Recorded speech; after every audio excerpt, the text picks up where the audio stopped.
Hello, my name is Anthony Nabi, and today we're going to be talking about blended learning. This is Education 131, and today is August 28th, 2020. Blended learning, based upon what it explains in the book, is described as the integration of almost all multiple learning methods or techniques, such as the combination of laboratory sessions, face-to-face lectures, assigned readings, formal coursework, self-paced, collaborative online format, as well as supervised hands-on practice. From Chung and Hu, page 1. What I think they mean is that almost all learning methods or techniques as the combination of laboratory sessions means with laboratory sessions it sees as to what the student can do in a collaborative group-based work, face-to-face lectures, so that way the professor can see what the student needs help with, what they can forward on, so that way in a group work they can figure out on their own what is this.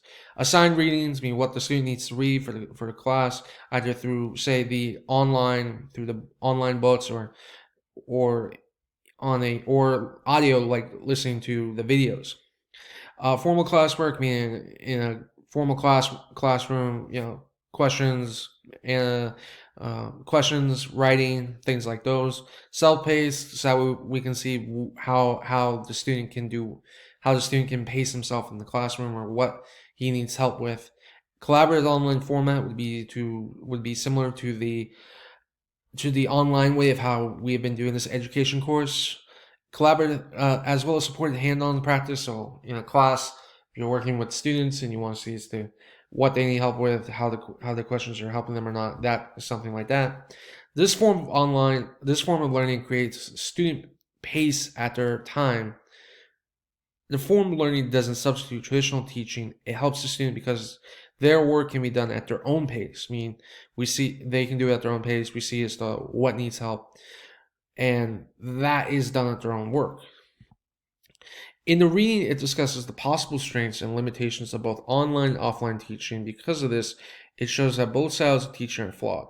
For example, one strength and one limitation for both are the online helps introvert students to learn without feeling embarrassed, but the limitation, it's heavy additional workload on the part of the instructor. So if they give you more work but short amount of time to finish it, that could be a problem.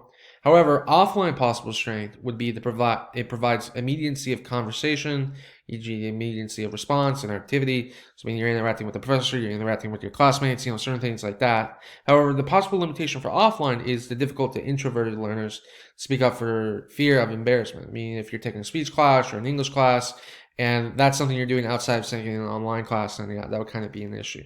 However, based upon both the strengths and limitations of these two, of the two, then the tech-based part of the blended learning can't be used as a crutch.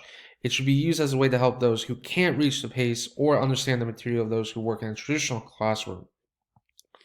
After watching the lecture, the guest videos, and the reading for this week, I would both agree and disagree with this style of teaching because it kind of creates an unfeeling advantage to certain students who have teachers that aren't doing this program and other teachers who are. Blended learning is an interesting teaching idea, and I'd like to see greater evidence besides what has been discussed this week. While I had seen some flaws from what has traversed through everything, I still think that technology could help, but has to be shared evenly with those who are doing the brick and mortar work in a regular classroom. The reason for why I say this is that I've never done this type of learning, so it can kind of confuse those who haven't done blended learning like myself.